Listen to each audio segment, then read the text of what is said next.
Welcome to this month's Tipping Point webinar on illegal wildlife trade. I'm Robert Inglis, and we'll be facilitating today's session.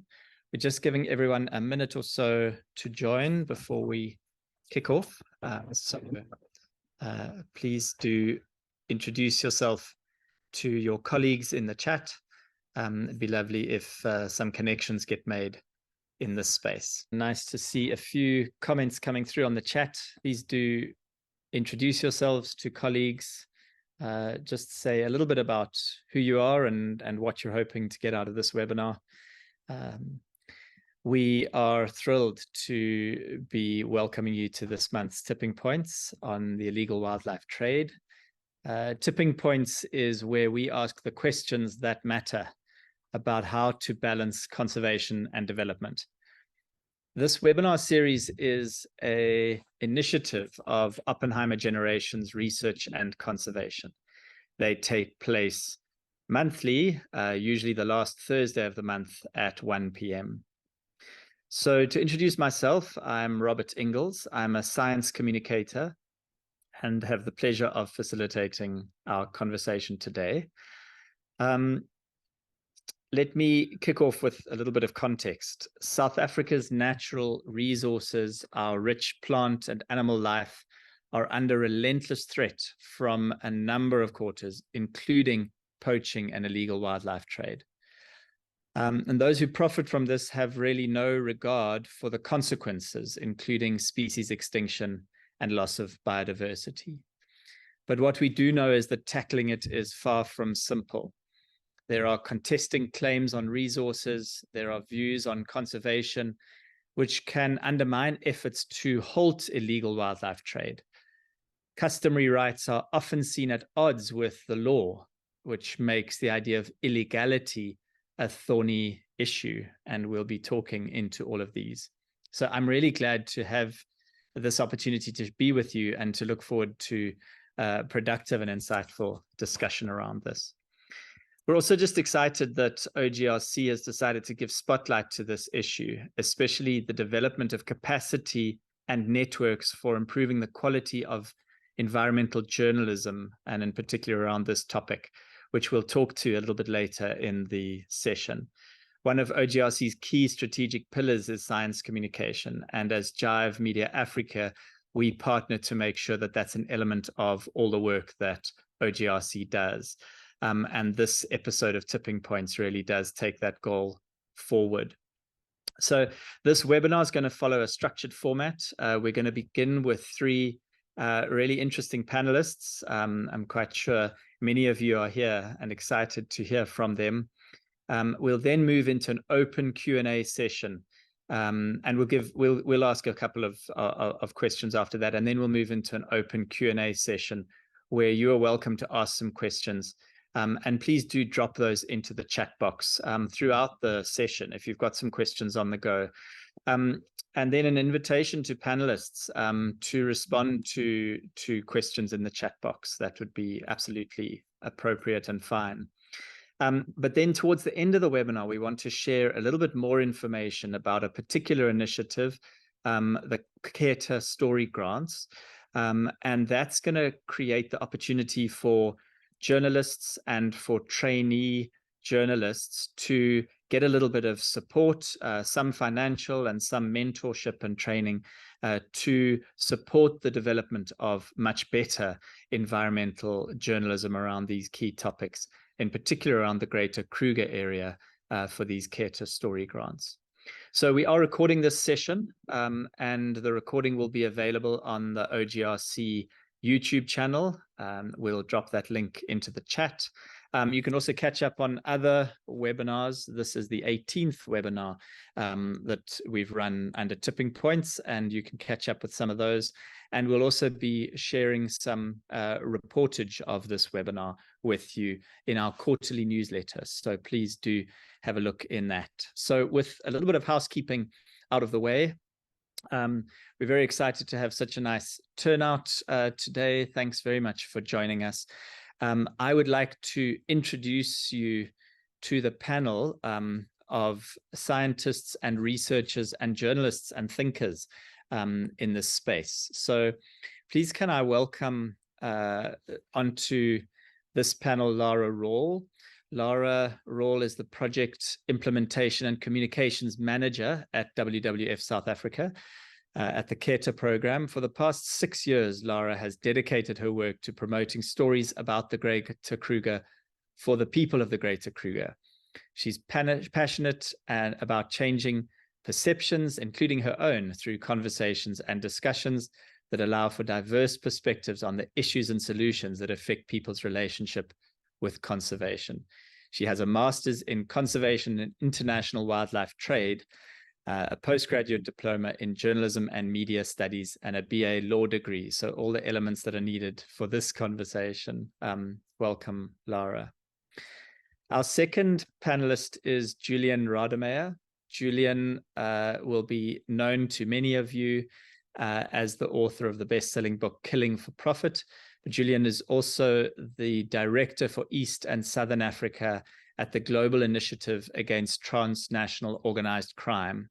And we're really looking forward to some of the perspectives that you've gained in this space. Previously, he was a project leader at Traffic, the International Wildlife Trade Monitoring Network, and editor of the fact-checking website Africa Check. So welcome, Julian. And then finally, Vusi Tshabalala. Vusi is a conservationist working for the Kruger to Canyons biosphere in Hoedspruit. He is involved in a whole host of tasks: environmental education, awareness and campaigns, data collection, animal rehabilitation, and efforts to diffuse human-wildlife conflict, amongst other things, in the Greater Kruger landscape. He believes that to be a great leader, you must learn as many different skills as possible and be exposed to diverse environments in order to adapt quickly in times of need. So welcome, Vusi. And we're really thrilled to have all of you on today for this conversation around really this really tricky issue around wildlife crime. And I suppose as our title for this webinar suggests, how we end up balancing different perceptions on what constitutes crime and what can be done about wildlife crime in this space. So I'm going to hand over to each of the panelists in turn to invite them to give a little bit of an input. It's going to be about 5 minutes of input each. We'll be hearing from Lara, and then Julian, and then Vusi. And then we're going to ask a few more questions. Please do pop your comments and questions into the chat. We'll be engaging with those just now. I'm going to hand over to Lara Rall. Thanks, Rob, and good afternoon to all our attendees, and thank you for the opportunity to be part of this panel. Rob, I thought that since we're talking about wildlife crime and wildlife trafficking, I wanted to start off by saying that even though there's no universal definition, it's generally accepted that wildlife trafficking is defined as the illegal trade, smuggling, poaching, capture or collection of endangered species or protected wildlife and its derivatives. So the critical word here is illegal, of course, meaning against the law. Now, South Africa has no shortage of legislation to govern the use of our wildlife resources. But to me, legislation is as good as the paper it's written on if its law enforcement is not swift, fair, and certain, and if the legislation and its enforcement is not legitimate in the eyes of the people that's it's supposed to govern.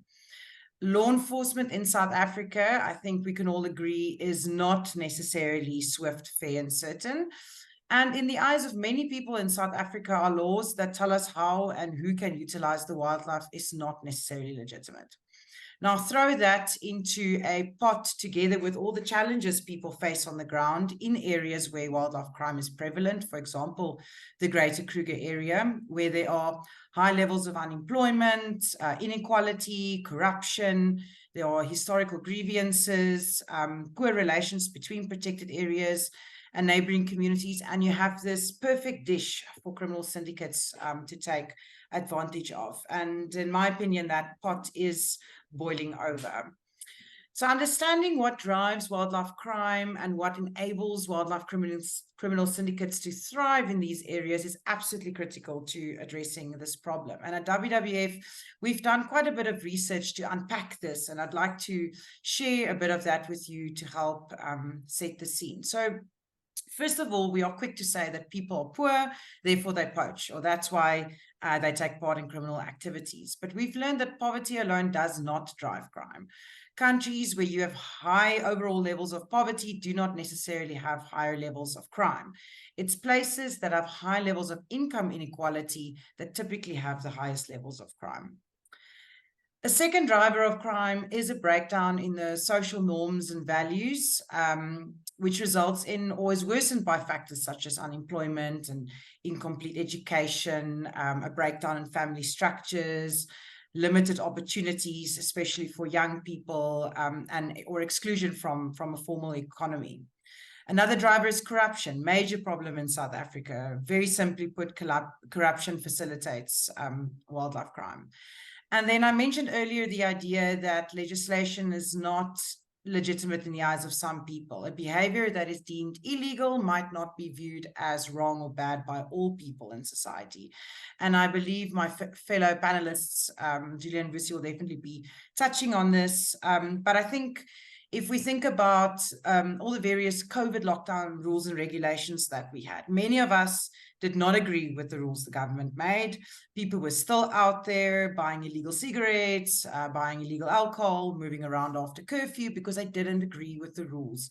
The rules in their eyes were not necessarily legitimate. So the idea of hunting a species inside a protected area, which is illegal to do without necessary permits and so on, is not necessarily seen as wrong or bad, no matter what the law says.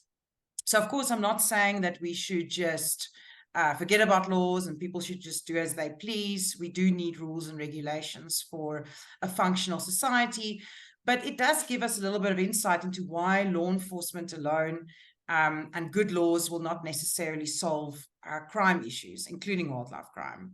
So understanding how people perceive laws and rules, whether it's customary or common law, how people think and feel about conservation, about wildlife, about protected areas, about our government, it can help us then to design responses to wildlife crime that are really in touch with people's realities on the ground.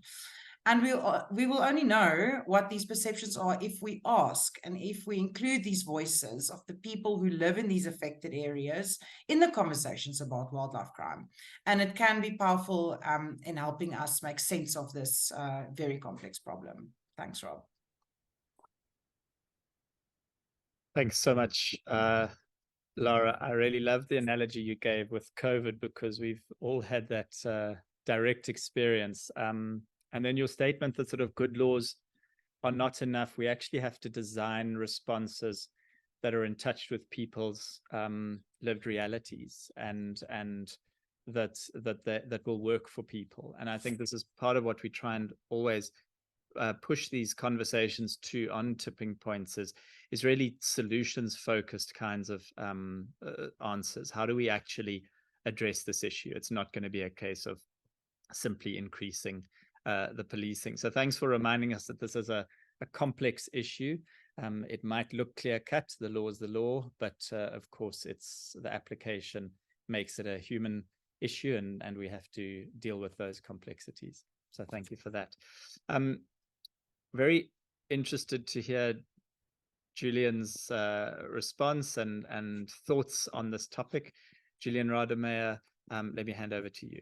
Thank you. Thanks very much, and thanks. It's a great privilege to be with you all today. I think that from my perspective, and I've been working on issues around illegal wildlife trade and organized crime for more than the past decade. First as a journalist, and now with the Global Initiative Against Transnational Organized Crime. There are a few areas as complex as this one. I think that, this is something, and I think this often gets missed in some of the day-to-day reporting on issues touching on illegal wildlife trade and touching on poaching and so on. This is something that touches on almost every aspect of society in South Africa. It's about land ownership. It's about poverty. It's about inequality, deep-seated inequality, in what is arguably one, if not the most unequal societies on earth. It's about crime and corruption. It's about social development. It's about history, and there are a few areas of black and white. Very often we're dealing with shades of gray. I think that from our perspective, we've done some work on this recently in the greater Kruger landscape and in Mpumalanga, and then also through work we've done at the Global Initiative around organized crime in South Africa. We see illicit economies and criminal markets meshing and crossing over. We see people involved in a range of illicit markets, be it illegal mining, be it poaching, be it cash and transit heists. And the linkages that are in some ways becoming closer and closer. And so much of the focus of what's happening in trying to deal with illegal wildlife trade focuses and has focused for the better part of a decade on the foot soldiers, on the people at the bottom, the poachers that go into national parks, the poachers that are effectively expendable to the networks that are involved and are easily replaced by those networks. And there's been comparatively little response or little focus from a law enforcement perspective, with some notable exceptions, on the networks and the syndicates that are involved and the way that those syndicates operate.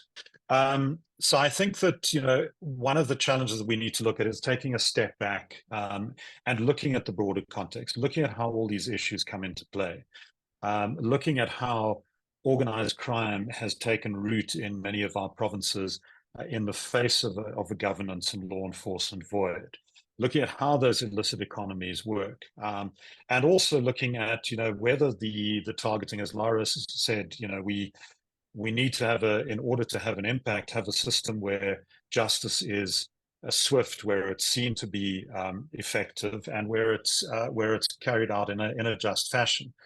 I think also the situation that you have where you have a society where there is, and I think it was Dr. Netta Hupschler came up with the term contested illegalities, where laws are imposed that some people see as, laws that are necessary, but where other communities and other people might see them as an encroachment on their rights. And how do we deal with that? If we take the example of the Kruger National Park, for many people, that's an area that's seen as a paradise, an insulated wildlife idyll. But in effect, it cannot be seen outside of the broader society in South Africa. And what happens in South Africa has an impact on conservation areas. We're seeing rapidly urbanizing landscapes around national parks. We're seeing a preponderance of, not only in national parks, but across the country, of criminal networks and actors. Organized crime is reaching frightening levels. We argue at the Global Initiative that it is something that poses a very real and existential threat to the country. And how do we deal with that? And how do we deal with the fact as well that, for many people, conservation areas still embody the deep divides in society? These were areas which the apartheid state, for instance, used as a means of showing that that they, as Afrikaners, had developed these national parks. And that in itself has been perpetuated to the point where, many Black South Africans feel excluded from those national parks. You look more deeply, and we can probably touch on that later on, issues of corruption within national parks and the drivers of that corruption, and the inequalities that exist within those national parks and how staff are treated. Millions of rands spent on the so-called war on poaching, but few of those benefits rolling down to people on the ground whose job it is to try and curb poaching and take action against poaching. So I think it's within that very complex space that we need to discuss and debate these issues. Thank you. Julian, thank you. And I think each time I listen to you speak, it gives a whole step out perspective. I'm really grateful to hear that perspective. I'm fascinated about these links that you talk about between different systems of illicit activity and how that's impacted on the wildlife trade. And of course, for those who are not part of thinking about this stuff, that might not be immediately obvious, and especially if the reporting is often just, as you say, about the foot soldiers or about the 1 or 2 people arrested here or something, these are the numbers. But in fact, looking at that broader picture of the illicit economies, really fascinating. So thanks for bringing in that element. You started to touch on some of the ways in which parks are perceived by people in and around parks. And I want to get a perspective from Vusi, who works in this space all day, every day, in the space between people and parks. So welcome, Vusi. I'd love to hear from you. Thank you very much, Rob, and greetings to everybody. Yeah, I think Lara and Julian have really covered a lot of interesting things that I'm going to cover, especially talking about reserves and parks from somebody who works with 86 communities and 42 different conservation projects.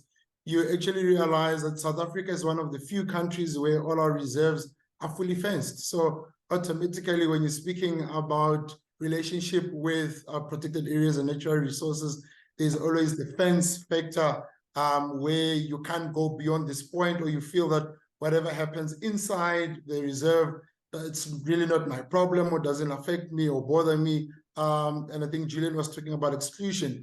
And also picking up on what Lara touched on about the definition of the illegal wildlife trade, or whether you call it wildlife crime. And what's interesting, I'll actually start with a question where, looking at the word illegal, many would ask, where is the legal framework?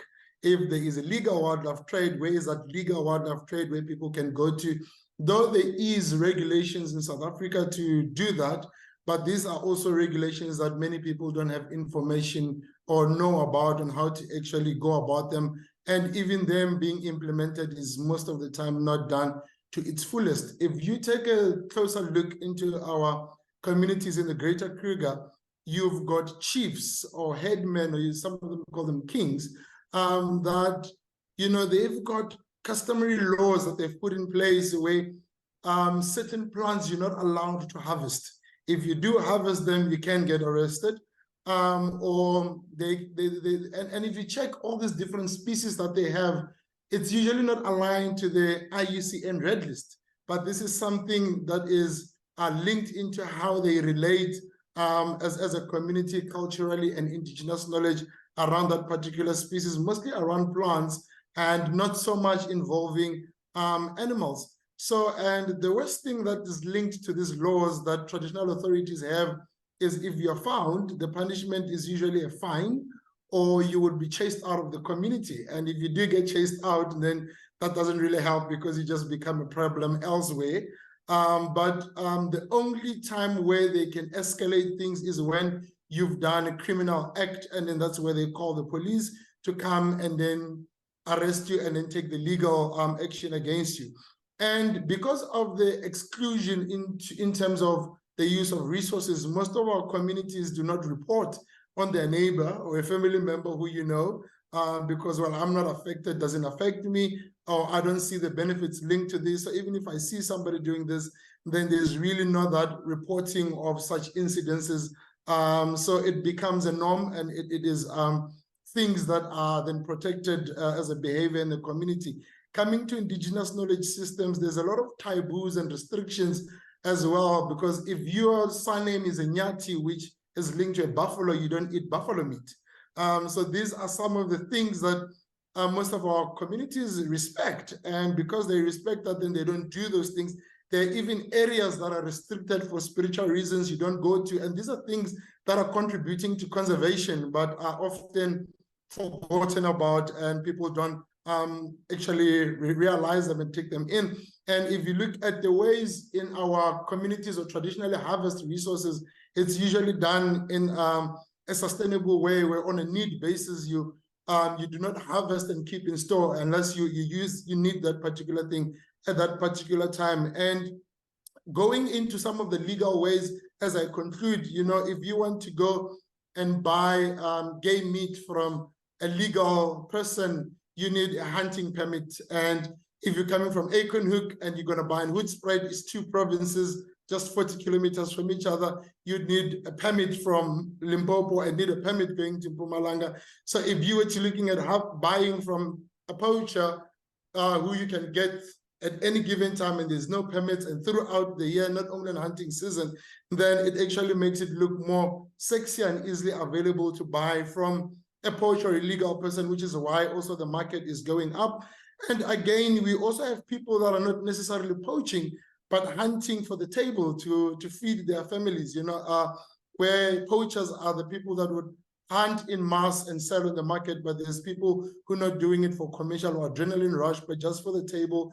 And even with the legalities, hunting outside a protected area in a communal land or buffer zone, you still require a permit to do that. So there is no easy way for communities to go about it, and that's why illegal wildlife trade is going up. Thank you. So, Vusi, just given us so much to think about in that space, and I hope some of the budding writers who might have come on, and I think there's 6 or 8 or 10 stories to be told there, and we'll certainly make the linkages to hear a little bit more about those.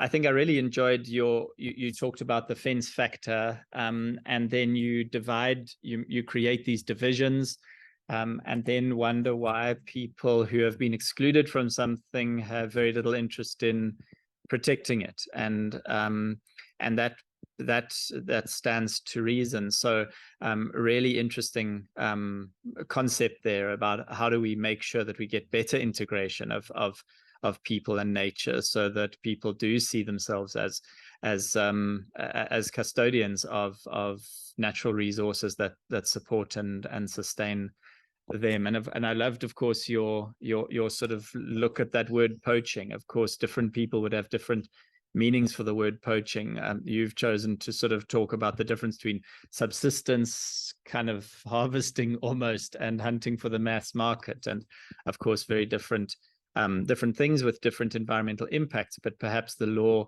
isn't sensitive enough to recognize that difference, and we've got to look into that a bit more deeply, and that's what we're here for. So really, thanks very much to all 3 of the panelists for those really interesting opening statements. We've got a little bit of time now to dig a little bit deeper.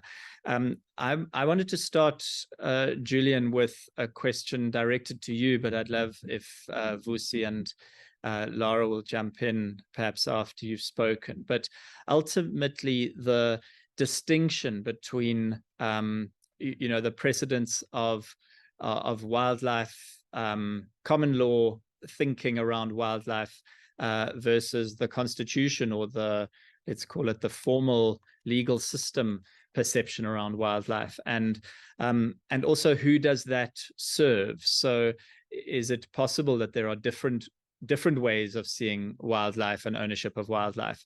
The question came in from one of the people who had signed up from the webinar, and really the suggestion at the end seems to be that the policy position of government is that the public biodiversity goods are ultimately handed to private interests, and that has a bias to the haves as opposed to those who have less, and how does that serve environmental justice? So those kind of thoughts, some of your thoughts on that.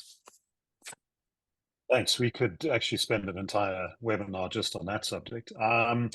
So I think, and it's a common thread, I think, running through everything that Vusi is saying and Lara is saying, and which I've touched on as well, is that one of the greatest challenges we face in South Africa is the level of inequality. And a lot of that also touches into questions of ownership. Who owns what? Who owns land? Who owns, who has rights to wildlife? Who has rights to various things? South Africa's hunting laws go back to the arrival of the Dutch in 1652, and I think the first anti-poaching law was imposed a number of years after that arrival. And wildlife were declared re nullius, essentially belonging to no one. And what that allowed is that whoever captured or killed a wild animal, that was the only way that you could take ownership of it. You'd have to capture or kill it. But at the same time, you had moves afoot by the colonial rulers to strip Black Africans of their ability to hunt, withdrawing permission for them to hunt, to own land, etc., etc. And that has been the theme of South Africa's history right throughout our period, or right up to the present day. And the imposition of the Game Theft Act in 1991 was quite key, because what that did was it entrenched ownership of game with private landowners. And it also set in place, and there have been some challenges to this in the High Court, notably in Eastern Cape, to where game escapes was lured away from what is defined as a sufficient enclosed property, that wildlife can be returned to them. But effectively what that also did, it only deepened the alienation and the deprivation of rural African communities. People, as Vusi said, who had historically hunted, for the pot. And it increased the criminalization of some of those activities. So, you see now in the wake of the pandemic, the dire socioeconomic position that South Africa is in. There's been a massive uptick in snaring and poaching in that form around national parks, with people simply trying to survive in many cases, trying to eke out a basic living. So I think that we already have a situation where, and sorry, just coming back to the Game Theft Act, what that also did in 1991 is it entrenched ownership of private land in the hands of a few. Today, private landowners tend to be predominantly white, private game farm land owners. And communities that live around conservation areas remain largely excluded from any real benefits from that. There's secondary benefits, certainly. But there is a pressing need, particularly in the current socioeconomic conditions that prevail in South Africa, with rising unemployment well over 50% in certain areas, that somehow we can create a wildlife economy which can benefit people, because conservation and wild spaces are increasingly under pressure, and they don't exist without people. I'm sure Vusi's got some comments to add. Just 2 points there to quickly add. That question is often something that we get asked in communities too, because as Julian was saying, that usually wildlife, it doesn't belong to anybody, but there's also a part in the law that says, if this wild animal is in your land, then it actually belongs to you, or you can get to make a decision on what happens to it. But currently now, if you have a reserve and that animal is in your reserve, the moment it crosses the fence outside, it becomes the responsibility of the provincial authority, even if it's going onto a community land. But the provincial authority, they are the ones that have the decision on what happens to that animal. And this has often caused conflict with communities who says, now here's an elephant, it's come to my community, can we shoot it and get it for meat? And then when you have rangers and you've got guys who come and head it back into the reserve, then you have this community that is now unhappy and unpleased, because at the same time, it comes back to exclusion, where they are excluded and there's no way that they can have access to that animal anywhere else other than when it comes to their community. And then they foresee an opportunity when that happens. And when then it doesn't play out that way, then you actually have people unhappy. And in future, when animals come out, then people don't report it, and then they actually just kill it themselves. And then you actually even end up having things like re-territory killings. And I think just one last example, we've also seen now a movement and a change where people don't need to hunt or poach anymore. They just need to let the animal come out, report the animal to your provincial authorities, and when they come out and shoot the animal, then they get the meat that way. So now you're even starting to see people cutting fences and opening it to encourage wildlife to come out, so they don't need to go inside and kill the animals and then consider it as a damage-causing animal. Fascinating. Lara, I don't know if you've got anything to add on that conversation.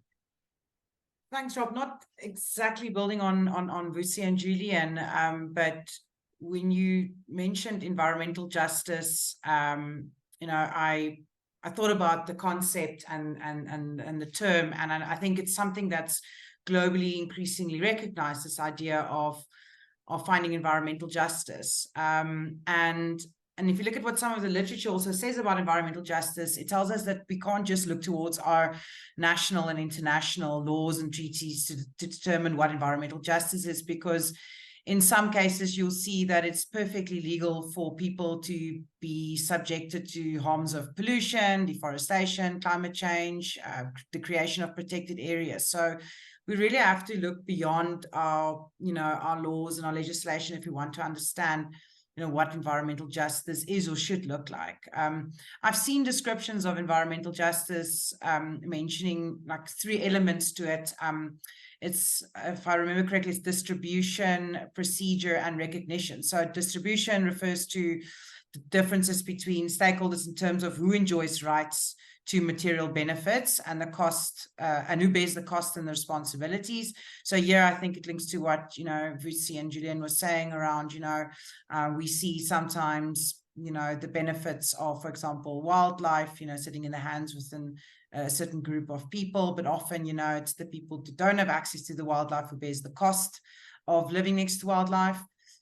Around procedure, it refers to how decisions are made and who participates and helps makes those decisions. And we have seen, I think, progress in that space where, you know, traditional leadership is included in whether it's the design of certain conservation initiatives, or there's some consultation processes that the government follows to get input into certain policies. You know, I think it happens in some spaces, but more than others.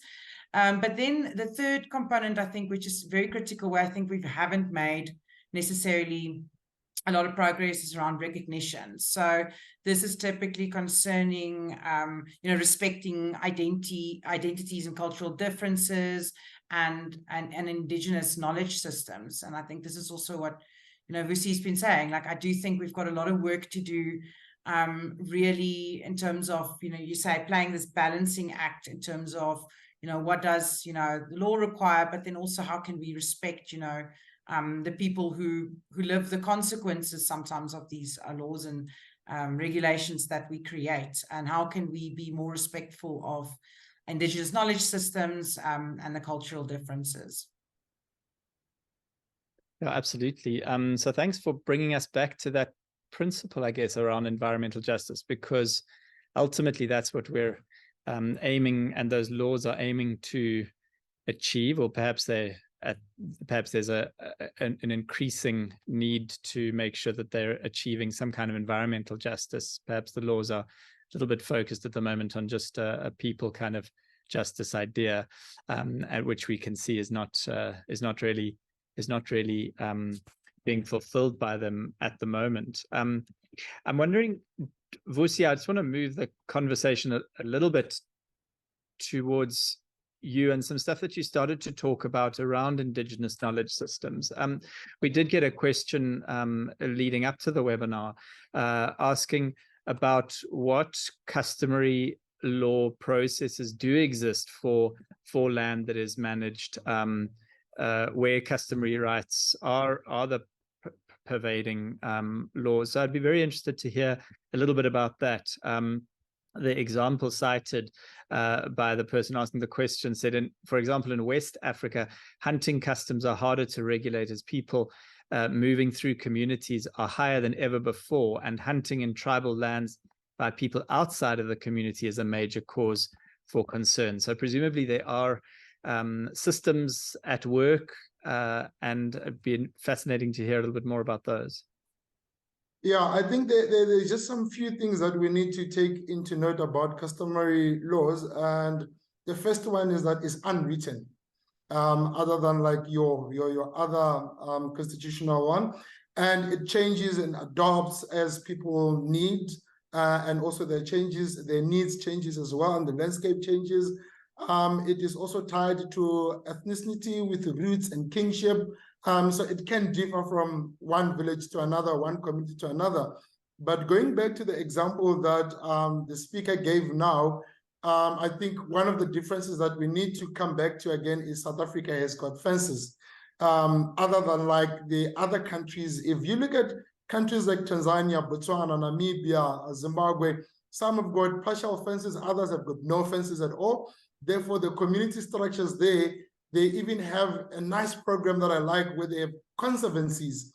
And these are actually areas that communities own and wildlife move freely. And then in between villages, there's wildlife corridors. And then they actually practice hunting and they do hunting quotas, and the benefits of all that come back into communities. And then so these are people that are living adjacent with wildlife.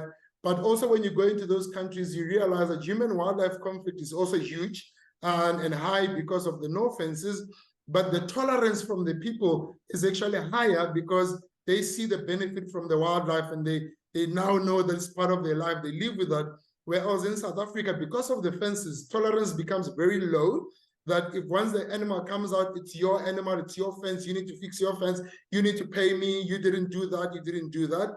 But also, in terms of the animals that you will find outside in the buffer zones in South Africa are usually your small game.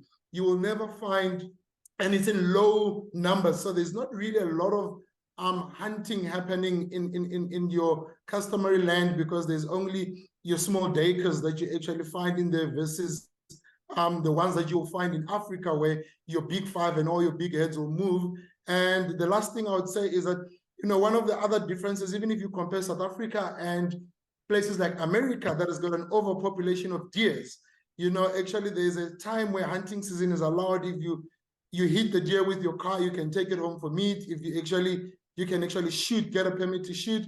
Whereas in South Africa, when there is an overpopulation of impalas, they are still behind the fence, and then people practice culling, and then they do hunting, which they sell, and the money stays within the reserve and it doesn't go into the community. So those are some of the differences that bring the dynamics and the complexity into the system in South Africa.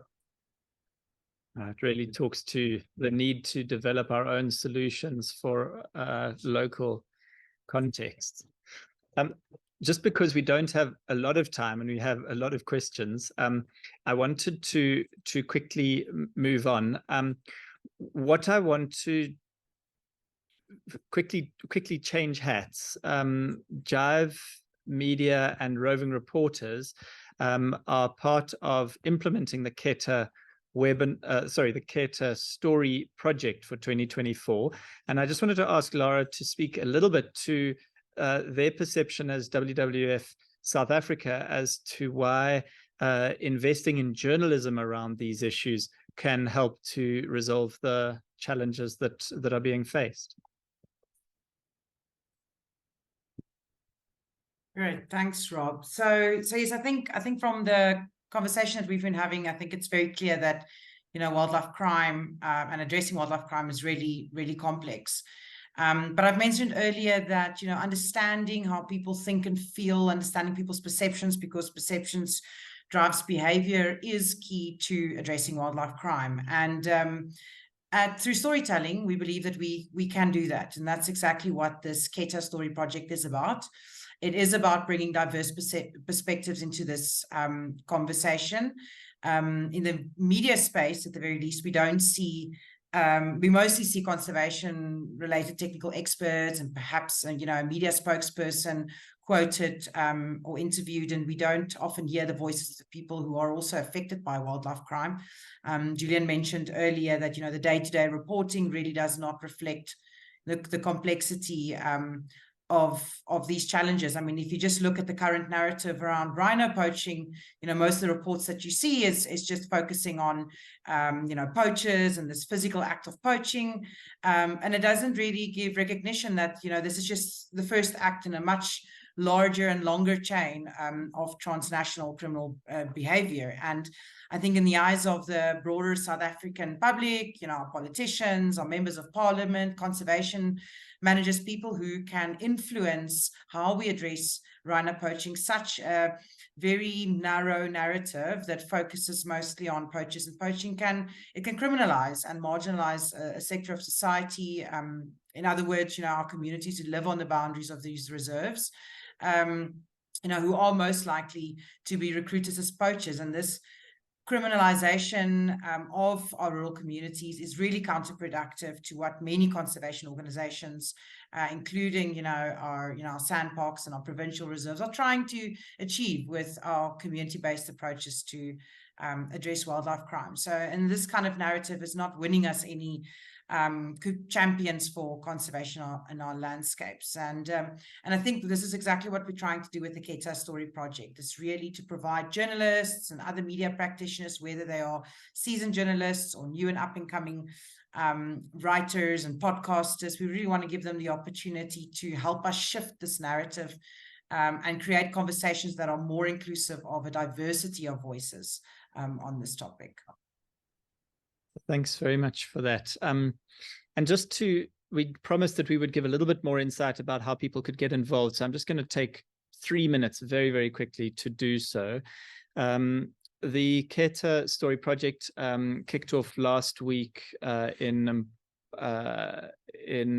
Hoedspruit.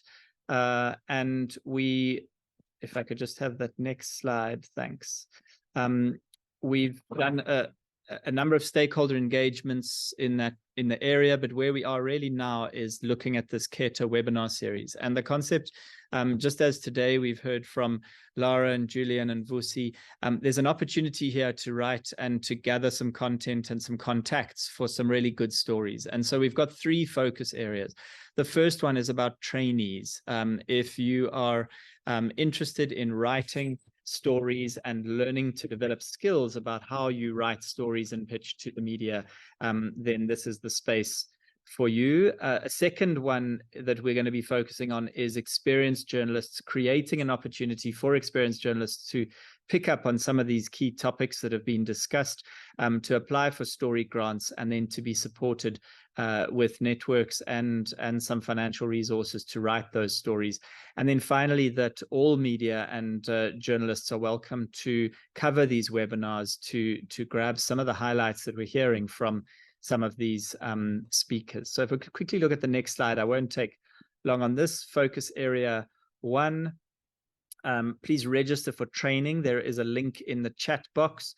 This is for young conservationists, early career academics who are perhaps working in this space, researchers, and journalists. You can submit a story based on this webinar. So pick up some of this information out of this webinar and put together a story, 800 to 1,200 words, and submit that by the 11th of December. There will be a 5,000 Rand prize for the winning story, and those stories are pitched to media, so that will be published as well. The second focus area is for, just waiting for that to load. Second focus area is for experienced journalists. So please do share this with your networks, but people who would like to cover one of these stories in more details, we can link you to people in the region through some of the panelists here and other contacts. First round of applications will close on the 15th of January, and we are inviting you to submit grants requests from between 15 and 75,000 to cover those stories. And then, of course, that third focus area is encouraging local and international media to report on all these webinars. We will be running a series of webinars. This is the first, effectively, and there will be others in February, March, and April, possibly even more. So that's, you'll please find a link in the chat. There is a training form registration link. There is a story grant application form link. We've got so many really lovely questions that have come through, and I just want to put a couple more questions to the panel. So a quick one for Julian. Are there ways to improve feelings of ownership among previously disadvantaged people so that they could feel more inclined to protect those parks? And I'm sure Vusi's got some additional comments on that as well. So over to you, Julian. Thanks. Yeah, I mean, that is in many ways, one of the greatest challenges that we face, is that, even today, in so long into our democracy, people still feel excluded. National parks are still in many ways seen as, places that are there, but conservation is not seen as something that belongs to South Africans as a whole. And I think it's also a symptom of how divided we are as a society, the fractures that exist within our society.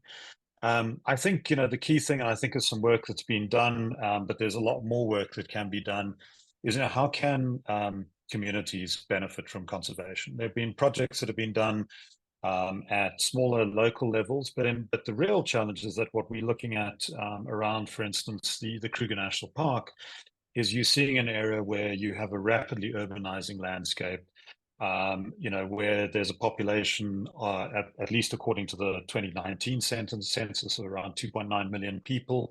That's likely closer to around 4 million now.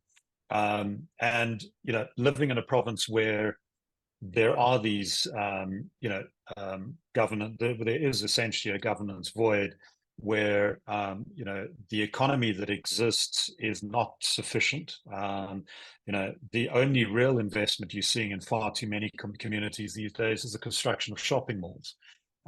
There's very little, sort of long-term development that's taking place. And that's also an issue at national government level. So it's about trying to find ways, I think, also of, where conservation can benefit people in terms of security, but also, where there can be efforts to bring communities in. But I think Vusi has worked very closely on many of these issues, and Lara as well. Yeah, no, thanks. I think in answering that, I'll also touch on some of the questions that I saw here on the chat. So yeah. At one point is that ownership is not a sense. It's not something that you just want to feel ownership, but it's actually an act, and it comes with responsibilities. So there needs to be some sort of responsibilities that are given to these communities as well. And if we look at conservation activities, they're very expensive. So, and talking about the disadvantage, they don't have the money and the resources to actually sometimes steps into this. You can have the best laws, but laws don't build relationships. They're actually just there to keep everybody in line. So there needs to be more invested into people that are going to be on the ground and working with the people and building these relationships to achieve the abiding in some of these laws. And many of the conservation areas, they do not put enough resources into this. They, compared to what people go through in terms of putting into security and your smaller other stuff that they do. And the other ways to build relationships, which I always give advice, is like marriage. Don't talk when there is problems. If you want to know more about something, let's talk when we are happy. If you want to know more about your wife, talk to her when she's happy and say, how do you want me to respond to you when you're sad, when you're angry? Don't ask her when she's angry. It will not turn out well. So talk to communities when we are still all in good. Don't start when we have problems. And things like co-management. Co-management has been proven that it can work. Unfortunately, in South Africa, it happens when there's been land claims. And the land claims have been successful, and then you have to co-manage the area. Let's do it now while there's actually good talks between each other. Fantastic insights. And again, this webinar will be available as a recording. So if you are interested in writing a story, you're hearing a lot of really good guidance that can emerge from this space. We've got time really for one more question, and I'm going to sort of mash a few together. Julian, there's a kind of strong interest in the questions here around what one really does do about organized crime, about how you do start to move like who is operating, how are they operating, and what does one start to do to address that? And I think it'd be appropriate. We've heard some nice insight from Julian around wisdom at a local level. It's about communication. It's about building relationships. What are we doing and need to be doing at the highest levels to be making sure that some of these systems are being addressed? I think the bottom line there is what's not being done. I think we've made the point and stepping back a bit, looking at the broader organized crime landscape. There's no real clear strategy at a law enforcement level, certainly not at a leadership level, on how to deal with organized crime more broadly across South Africa. Most of the responses tend to be knee-jerk, reactive responses. Boots on the ground seems to be the only thing that is done in many cases. You just have to look at efforts to try and deal with illegal mining, where you have hundreds, thousands of illegal miners being rounded up and jailed or prosecuted, already overloading a court system that can't cope. There's very little in the way of targeted investigations at the higher sort of levels of those networks. We've seen cases, for instance, in the Kruger National Park, Operation Blood Orange, which was a joint operation that was led by the DPCI, the Hawks, together with the NPA, and also with the involvement of KPMG, the auditing firm, where financial investigations were done into networks of corruption. Some senior game rangers who were implicated. That's led to around a dozen arrests of people, including members of their families who'd had money laundered in their names. And that had quite a dramatic overnight effect in that part of the Kruger National Park where poaching levels fell to zero for a number of months. So I think that the focus is wrong. It's very easy to notch up stats and say we've arrested 100 poachers or 1,000 poachers or that, but it's the really hard work is to do the target investigations aimed at disrupting these networks. And unfortunately, we're not seeing that much of that. There are elements, as I say, within DPCI and the Hawks and the NPA are working very hard, but it's not enough. You need much better strategies. Absolutely. All right. So we are at the end of our allotted time, and there's just been this real wealth of knowledge shared. We've jumped around a bit because it's such a huge topic, but I think we've got a smattering of this, and I think we're really at the start of these conversations. We are going to be having another 3 or 4 further Khetha webinars, so please do keep posted for those. We'll publicize those on all the channels that you might have found out about these on. It's 1 minute before. I'll just alert you to some of the items in the chat. There are places where you can subscribe to the OGRC newsletter for updates, and we will keep you posted on further Khetha updates there as well.